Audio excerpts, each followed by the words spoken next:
or options for a wide variety of champions. So they choose to have Libic on Thresh. Of course, it worked out well for him in first game they played today against SK Gaming, but that does mean, like you said, they've left Kha'Zix available, possibly could get picked up by Bjergsen. I haven't really seen Godbro ever running it, so would be Bjergsen if he does get selected. Yeah, I think so too. You know, Godbro and Svenskeren, they do tend to play those tankier, sort of upfront run in there type champions. We know Godbro played a lot of Singed in the spring split, so, you know, that it's something that I've been wondering if he wants to play on the current patch. We are on 3.7, in case you weren't aware, and it does look like Ninjas in Pyjamas are thinking along the same lines that we are. We could see a Varus or an Ezreal being locked in, because the team of NiP, they do like to lock in that AD carry for the test at early stages. And of course, Godbro, he likes to play those tanky champions. Played Malphite earlier on, if I recall. Didn't work out as well as it has done for some of the players. It does look like Caitlyn may well get selected for the test, though, which would be an interesting choice as a first pick. And it does mean that surely the Bjergsen will be on Kha'Zix. What it also means is we might be able to expect a Nami support. So we did see that, you know, Ninjas in Pyjamas sticking to the trend of, you know, locking in an early AD carry. It is something that the test really likes. He likes to get a comfort pick, and going on something like Caitlyn with that immense range will play into their favor. And we've seen Caitlyn Nami combos already during the course of the day. Makate locking in Nautilus, that was his promotion tournament jungler, and he just did phenomenally well with that diver. Yes, it is. See what the next choice will be. Graves. Graves has started to gain a lot more popularity again lately in the LCS, as well as the Korean and Chinese scene. So seems to be a champion definitely coming back into the swing of things. It does mean that Varus won't be picked in this game, but the next two picks for NiP, what will they be? My guesstimate is going to be a jungler. Job on the 4th is available, as is Xin Zhao, so maybe one of those two might be a possibility. And I think the support, they could go with a Lulu. Caitlyn Lulu is an incredibly powerful, good lane-pushing combo that would then sync up with both defensive and aggressive play. You know, you can clear waves very quickly with Kha'Zix, and I think they're going to leave probably that top lane pick to last. Well, Lulu may get selected for Deficio. See whether he goes in. It would make sense alongside Caitlyn, of course. Would also mean the jungler is still not being selected. Of course, this could be Svenskeren on Kha'Zix in the jungle. I'd be surprised if it is, but it could be. There's the Zac selection. So I think this is going to be Godbro playing Zac in the top lane, and I imagine he's going to build him a little bit tanky with a little bit of magic, you know, ability power thrown into the mix. Basically, what Ninjas in Pyjamas were lacking against the Lemon Dogs was magic damage, and Zac is going to provide an abundance of magic damage. I really like the Lulu pick. It's the standard Kate Lulu. They may even go for the 2v1 in the mid lane to try to shove the tower down very quickly, which is something that we've seen time and time again out of, you know, these aggressive push type comps. At least currently being hovered over. Meteor Makers haven't really messed around. There is the Lemon Dogs on the front row watching this matchup. There's the smart guys. They are keeping their eye on exactly what happens. They're not on the front row. They're like way back there in the stadium where the camera's just chasing you down though, guys. Once you're in the LCS, you can't escape that camera. And that is looking like it's going to be Sharu on Orianna. Just waiting to see whether it gets locked in. Will he switch it around? I'm not too sure about that pick, especially against a Kha'Zix. I don't know. So it means the laning phase is going to be a bit difficult for Charu, but I'm also, the synergy isn't 100% ideal. You know, you've got this great delivery system in Nautilus. He's going to put the depth charge down, knock people up. Ideally, you're going to run in and then get a shockwave to pull everybody together. But it's not like a Malphite or a Jarvan or a Xin Zhao, which is a more standard Orianna ball delivery system. So we'll see if they can make that unorthodox system work. But then there's a lot of disengage that can come from Ninjas in Pyjamas. They've got leaps, dashes, hops, so they can get away from some of those abilities. And I think this jungler is going to be very important. Jarvan and Xin would be my first guesses, just based on knowing Svenskeren. Well, it's great to see you guys still sticking here. It is 20 past 11 here in Sweden, so definitely been going throughout the day. Tomorrow we're going to be starting fresh at 10 AM as well, so I hope you guys can all join us once again. Looking like the Blind Monkey's being selected so far. Will it be Svenskeren, of course? It used to be what he was famous for on Lee Sin. That's what I was going to say. If you go back to Season 2 days, it was Svenskeren and Diamond Prox that were the EU Lee Sin players that you would talk about and think about and really compare against one another. Svenskeren sort of fell off as far as Lee Sin play was concerned, probably around the time of the spring split. Yeah. He stopped playing it, he switched to other junglers. For the good of the team, effectively. Yeah, basically, and it's good to see him coming back to it, but it fulfills the same role. Initiation, dive potential, and in and out. And you talk about the in and out, it's the ability, the speed that actually they all have right now to get in and get straight out of that fight. Now, the one thing that's going to be very important here for Meteor Makers is landing their ultimates together. Because if they get a depth charge that knocks up a couple of people, as well as a shockwave that'll pull together a couple, they'll have the damage to kill out everybody, because Wild Growth will hit one target. Yes. And if you can catch multiple people with those AoEs, and then you put the buckshots and the collateral damage on top of it, that is a scary, scary burst combination that Meteor Makers can put together in one shot. But in the same combo, we could be seeing Sharu pouring the ball on top of Makata on Nautilus. He could be diving in there. Or, of course, Libic, we saw him going very tanky in the last time around, actually stacked up. He got 2,800 hit points by the time he was going in, and the ball could go on his head, along with the box, along with the shockwave. You're going to get pulled in. The one thing that I do like from Meteor Maker's composition in this particular matchup, there is a clearer mixture of both initiation, defense, crowd control, and damage. The one thing that they were lacking from their engagements earlier in the day was that they didn't have that clear fight. They didn't have that clear go button, which now they do have in the form of the Nautilus Ultimate in combination with Orianna. You know what I want to see? I want to see Ninjas in Pyjamas in a pajama outfit. I mean, agree. You can't carry that name. So Heaton, if you're listening, there's a business idea for you right there. A little ninja outfit, but pajamas. Maybe a onesie. Maybe a that could work. That's what they could play in the LCS. The thing is, onesies. it would have to be a full ninja outfit with, you know, the face mask, the face mask and everything. They could probably brand it as well. You know, get some sponsors logos on there. I'm sure they could. I know it would draw a lot of photos. Idea, marketing right there for you guys. But we are about to get underway, ladies and gentlemen. It is the all-Polish lineup of Meteor Makers versus the all-Danish lineup of the Ninjas in Pyjamas. And obviously, as the Scandinavian team, you're gonna assume that Ninjas in Pyjamas will be the favorite ones here. Of course, we are about to get underway. This is the last game of the day as well, ladies and gentlemen. We will be back at 10 a.m., which is in around about 11 hours time. So get yourself some rest after this game, guys, because there's going to be 10 more matches tomorrow. 10 more awesome matches, and especially if the trend of today's games continues. Right now, once again, defensive starts out of everybody. There's been one game where there was low-level engagements, and this does not look like it's going to be another one of them. No, it doesn't. Sharu's keeping the ball in play, keeping that bush checked, and again, we just don't get any luck with these level 1 fights, mate. It's just not happening. No, there's bad juju between us and level 1, you know, engagements, but it's okay because the games have turned out fantastic as they have progressed. I would like to see how these lanes match up, because look at how Ninjas in Pyjamas have stacked up. They've got their duo lane almost signaling they want to go middle. You've got Bjergsen going top. Makate, he's going to be able to walk away from the Svenskeren. Is he going to level the queue? If he does, they've got no CC. So basically, they just walk in and said, well, you go swim somewhere else. Yeah. He's just going to walk away from that one. Happily put the ward down. They're not going to go for the full invade for the red.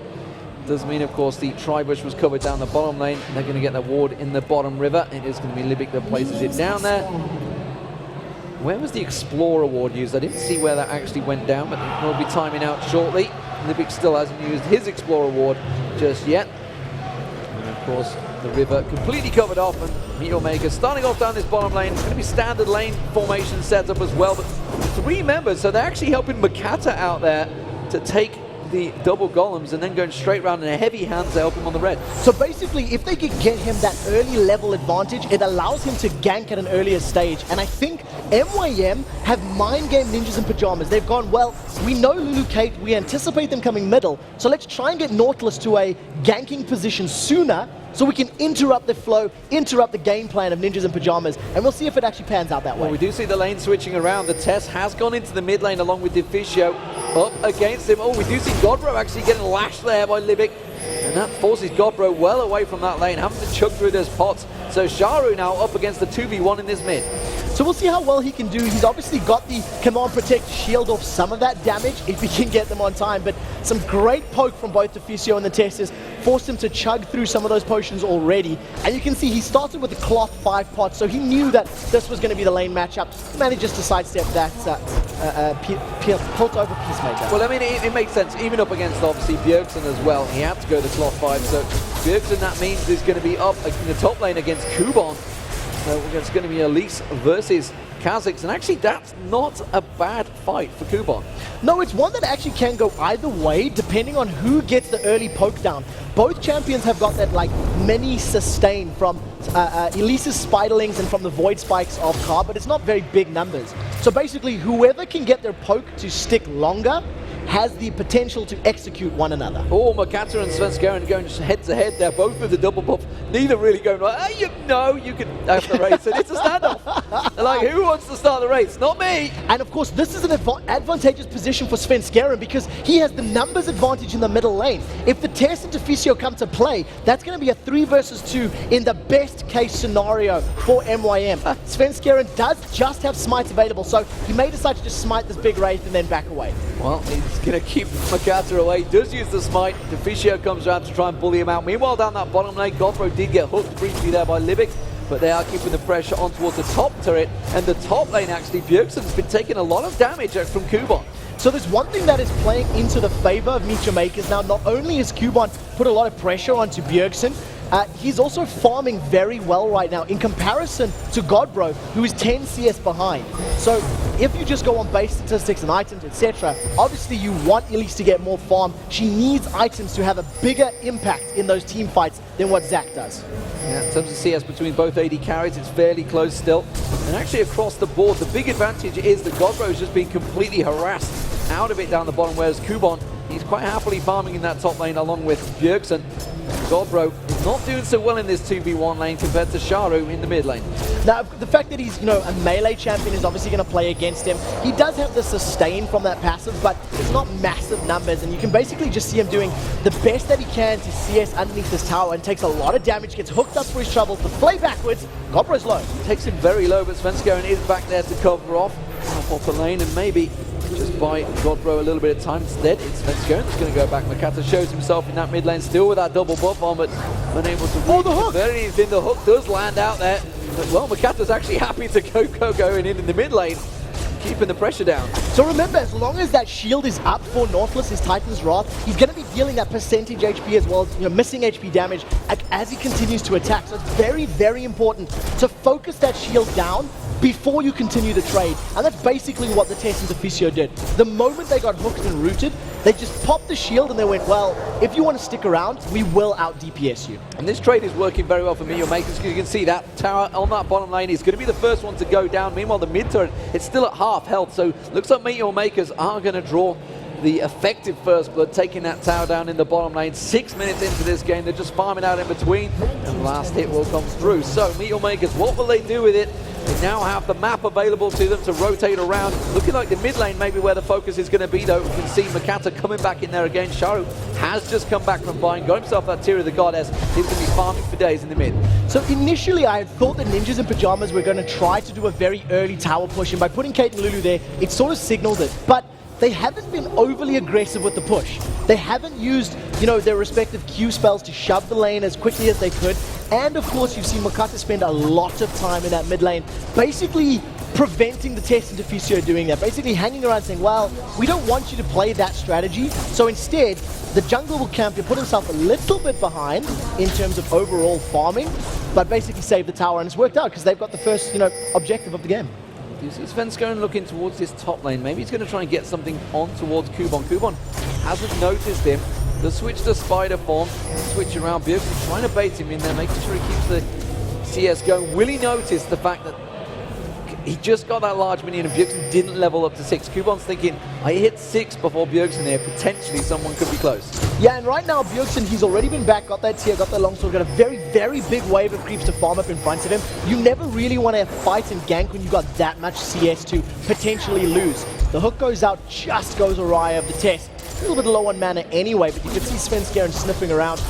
Junglers are trying to find an opportunity, but neither team is really given a reason to engage. We do see actually this mid lane now that with Deficio just hanging around, still sticking there with his AD carry the test. Sharu did have Libic with him for a short time, but Libic now going down towards the bottom. They're going to come around the backside of Godbro, and they're going to try and turn aggressive here. He's going to try and launch himself away, but remember, Libic could hook him in there. Does go for the flay, has to use Let's Bounce to try and get away from this one. Will the hook land? Oh, just at the end of Let's Bounce, fantastically caught on there. Oh, just as he's going to be enough to take him down. Deficio is going to come in. Will he be able to try and defend out this passive? One more shot from Max should be enough. He tries to take him down, but there is the first blood. It took a long time to come, but it's Libic that picked it up. And they landed every single ability that they needed to. Ninjas in Pyjamas giving that up, but first blood did go to Thresh. Take a look at Sven. Sven's getting caught out there, and it's going to be Kubon that dives in towards him. He's going to go down, gives the red buff back to Kubon, and now it's 2 for 0 to Meet Your Makers. And Mokate has stolen away the blue buff. Now, I was trying to say how first blood going to a support is not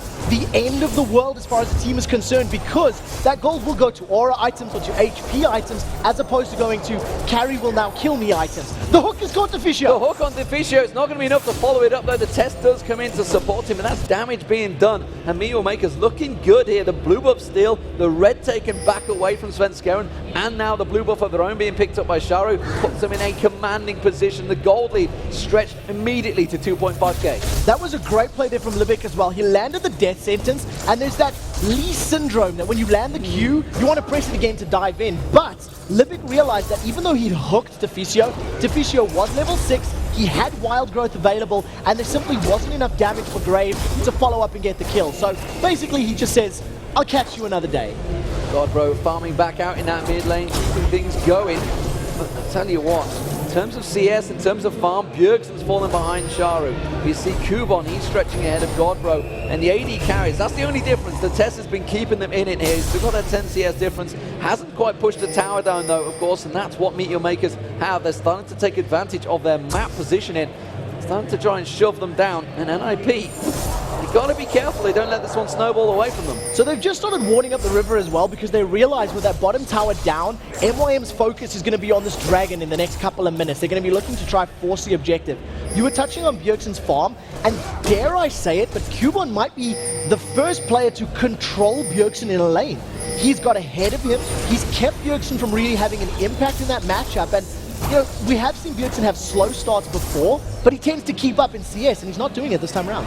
Godbro is actually falling way behind on Kubon as well. Kubon's getting all that free farm in the top lane, but of course NiP are going to come around and try and take away this dragon. Libic is there ready and waiting. They're going to come around. I'm not too sure if they're going to try and interfere. We are seeing Mokata coming around. He might try and dive in for this one, but he's not going to in time. And we do see Bjergsen jumping in there, and immediately they back away. Dragon picked up by NiP. Bjergsen's not finished here yet though. He's going to go back in towards Mokata. Godbro launches himself in there. Let's Bounce going off. It's going to be enough to bounce off Mokata, but the rest of the team is there in defensive formation. They would have gone straight into the shockwave ball. Yeah, so it was a good play to decide to back away out of that. Svenskeren was looking for the dragon range kick, trying to set it up, forced to put a ward down and jump over the wall to safety while the rest of MYM were closing on. The entirety of that engagement, Kubon has been pushing this top lane tower down. He won't get it on this wave, but he may be able to do on the next one. But the mid lane will go down. I don't think there's anything they can do to prevent Meet Your Makers taking it down. Just need a little bit of tanking up there. Shockwave goes off. NiP do try and get away from it. Deficio gets hooked in there. Has to use the wild growth on himself. The box goes down along with the tower. Svenskeren taken very low.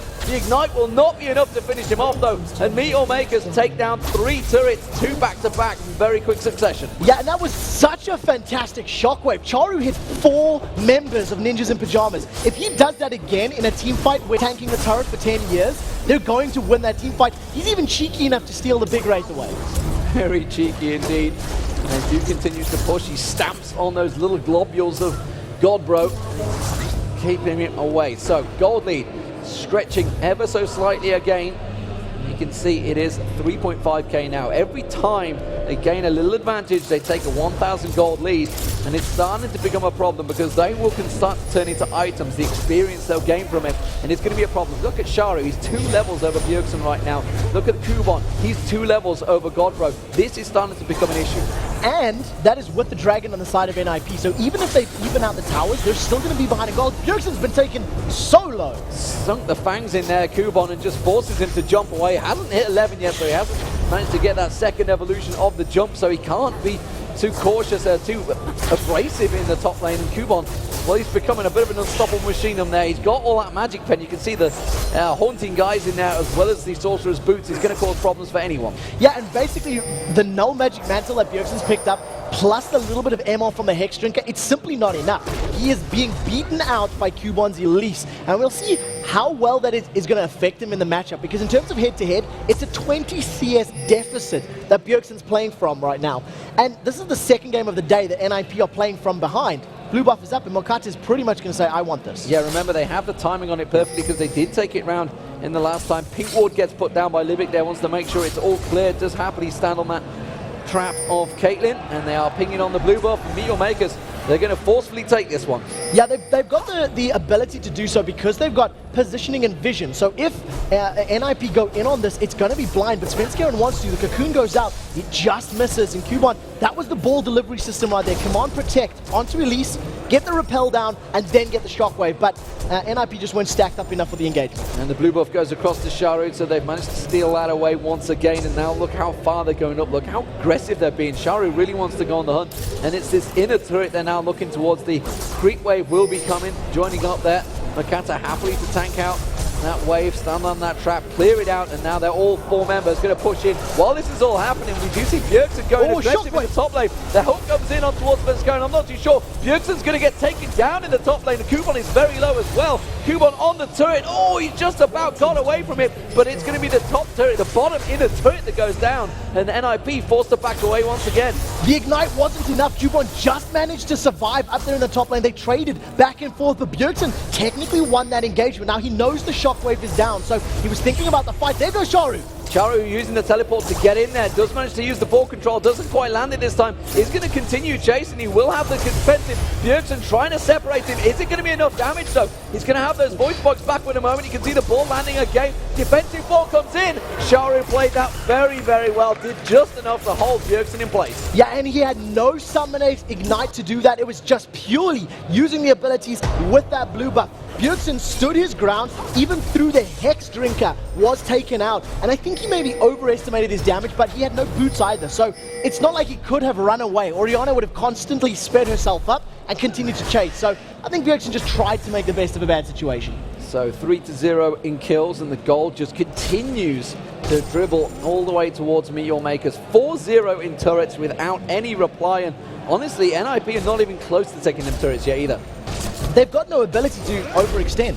They cannot go past the river without running the risk of being jumped on and being killed. And because the initiation power of Nautilus and Orianna is that high, they need to play super ultra defensive. And it's like they did earlier in the day, and we'll probably continue to see them doing throughout this match. So Makler now got himself that Infinity Edge almost complete. Just needs to get that final piece of the puzzle. Meanwhile, the test, we'll see what he goes towards, expecting maybe a Bloodthirster in there, but the Tear of the Goddess been picked up, of course, by Charu and Bjergsen a while ago, and they're both stacking it out there, and that's really what Bjergsen's waiting for. He needs that Mirror Mana completed. It's going to be a while away, though. He's got to get that Manimune first, try and start stacking it up as much as possible. Does he want to go aggressive this time onto Cubon? Does manage to go in, gets a good chunk of damage. Cubon tries to turn it back around on Bjergsen. And honestly, this is a very close trade between these two players. So basically, with the items that Bjergsen's been able to pick up, he's finally able to trade a little bit more evenly with Cubon, and he's actually fighting him toe-to-toe, which we've not seen him doing right now. Svenskeren is still hanging around in this top lane, and we'll see whether or not they want to set up the gank. But the build that Bjergsen is doing, it's been completely reactionary. He's needed to defend against Elise as opposed to building the traditional damage. Bjergsen, he did just have a trade a moment ago on the turret, but he couldn't finish it off. That's obviously why Charu came up there. We do see the Dragon going down. Meteor Makers will take that one for free. Svenskeren was trying to set up that kill in that top lane, but as you see, Charu wasn't falling for it. Sorry, Cubon wasn't falling for it, and that was a free Dragon this time around for Meteor Makers, and that takes the gold lead to 5.5k now. And now Cubon, he's going to go aggressive. In comes Charu. He has got that ball delivery system, as you called it. Not going to go for it this time, though. Very, very wisely, Bjergsen decides to back away the moment that ball came into shot. They were thinking about the dive, thinking about going for it. His Ignite was almost available, so if they dragged out that fight a couple of seconds longer, they may have been able to pick up the final tick, but instead, wisely, they back off. Very impressively by Bjergsen, he's actually caught up some of that missing CS. Originally, he was about 20 to 25 behind Cubon. Now he's actually 7 ahead, so, good counterplay to pull himself a little bit further back into this game. feel that Godbro really needs to start getting involved as well. He's farming, he's desperately trying to catch up, trying to do something to make himself useful, but simply put, he was outdone in the lane, and Kubon is way ahead of him in terms of farm and items. Meanwhile, of course, the mid lane, we asked the fact we're seeing Charu completely out-farming Bjergsen is massive, because on Kha'Zix, once you hit that 6, you can farm so easily, and he's just struggling right now. He's finally got that Brutalizer complete, so he will be able to put the damage. You can see him clearing out that wave very quickly. But honestly, Charu's done a fantastic job of keeping control, considering he was in that 2v1 situation earlier on against the Tess and Deficio. He's managed to keep going so successfully. Now, to be very fair as well, he was babysat in the early levels, so he was able to get to level 6 a little bit safer. And then when you're at level 6 as Orianna, it's very difficult to fall super far behind, because you can't dive, you can't, you know, play super aggressive, because that shockwave is just so powerful. So, like you said, he's been farming incredibly well, approaching the 20 minutes mark, and that gold lead has stayed stable at around 4,000 or 5,000 gold.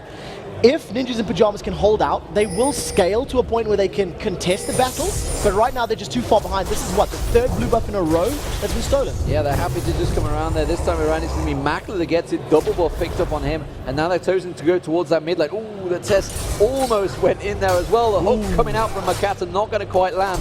They have got that wombo combo of double hooks, of course, from Libic and Makata, but as of yet, they haven't landed both. No, they haven't really had a very big engagement. The times we've seen the shockwave, it's for tower defenses. Right now, Bjergsen is looking to set up a fight. There's the ward, no Dragon Rage kick, and you see the cocoon. The cocoon goes in, and Svenskeren almost getting melted. Wild Growth has to get used. Kubon's going to jump in, sinks his fang straight in there. That's going to be the shockwave pulling them back in, and Bjergsen's just getting melted. It's Makata that picks up the kill. Now Godbro is going to get pulled in. You see the dark passage from Makler. He's going to have to use Let's Bounce to get away from that one. And again, another 2-for-0 fight. This time, Meet Your Makers, they turn to Baron. Ninjas in Pyjamas needed to back off sooner. They tried to force a fight, and when MYM were a little too far away, they stuck to the guns, and that just got them caught. Svenskeren dove in there with the intent to kick someone back, but then got cocooned. Right now, 5 members of MYM, they are on Baron. Let's Bounce has been used, the flashes available. Will we see an attempt? Not even a try. Not even try. We saw the Piltover come across, but honestly, Svenskeren was a level behind Makata as well. Doesn't really want to go launching himself in there. Was absolutely miles away from the fight as well, because he did get killed off early on. So that's going to be the Infinity Edge completed for Makler when he goes back to buy. But honestly, this is a full control MYM right now. And again, this could be 2-0 for one of the new teams. It definitely looks to be that way right now. With the Baron buff on, it's going to allow them to just siege and push and chase. And, you know, any poke that they take from the Kha'Zix, from the Caitlyn, it's just going to be regen relatively quickly. They've got fantastic wave clear, so they can be sitting at a tower for the entirety of this Baron buff and just poking away slowly but surely, getting the Orianna auto attacks and the Grave auto attacks down, and eventually whittling that tower away. It's got to be a worry for NiP, the fact that 20 minutes in, they're yet to get a kill on Meet Your Makers. And now Meet Your Makers starting to come together as a team, seem to have that better team fight control, better ability. The fact that every time Shockwave's available, they are going to be looking for that team fight. Yeah, that's a good point actually, because we've seen a good number of Shockwaves from Orianna at the 20-minute mark, and that's not always the case. We don't always see those ultimates being used for tower pressure and for, you know, these minute skirmishes. The value of that ultimate tends to mean that it gets saved for those very big fights. But right now, once again, there's the hook. They've got Sven. Well, they managed to get on there, and that's going to be the cocoon going in. Svenskeren just getting dropped. Wild Growth had to be used once again, but it doesn't matter because Makler just melts him as he tries to back away. And that is yet another kill being picked up for Meet Your Makers, as well as the inner turret. They are in destructive performance right now, and they are not afraid to close this game out. They're pushing for it. No, not at all. After the stint that they had with the Dragonborns, where it took them 1,000,000 years to try close out any games, they've learned their lessons, and they've found out how to pressure and when to pressure. A hook again. Another hook. This time Bjergsen gets pulled in. Double hook. Shockwave pulls him in and just melts away. Jumps off from it and does manage to survive. Has to use his ultimate to just run like the wind in stealth form. But it's not going to be enough. It's going to be the inhibitor turret going down. Meet Your Makers looking very strong in game 2 now. I sincerely hope that Element is watching, because this is Hook City, Hook Line and Sinker. Nautilus hook into Thresh hook again. Another and again. Hook. They've done it again. The Test gets caught out this time around. He's going to be able to get away. No, he isn't. It's another kill being picked up by Makler. There's a second. Svenskeren going down. And Meet Your Makers 22 minutes into this game and looking to finish. MYM may be able to finish. They've they've got the time. There's 20-second death timers. They've got a massive creep wave sitting on the Nexus turrets. 1 and 2 will drop, but NiP are going to have to pull off a hell of a defense to save this Nexus. What a game from Meet Your Makers. 8-0 in kills, 11,000 gold advantage, 8-0 in turrets, and the Nexus goes down. The Polish powerhouse are looking on form in their second match of the LCS as they join Fnatic, going 2-0 for the weekend. Just as quickly as this game began, it ended. They went immediately from pretty much mid-game to finish off the back of 2 particular engagements. So very, very good play from Meet Your Makers and just fantastic throughout all. Absolutely fantastic.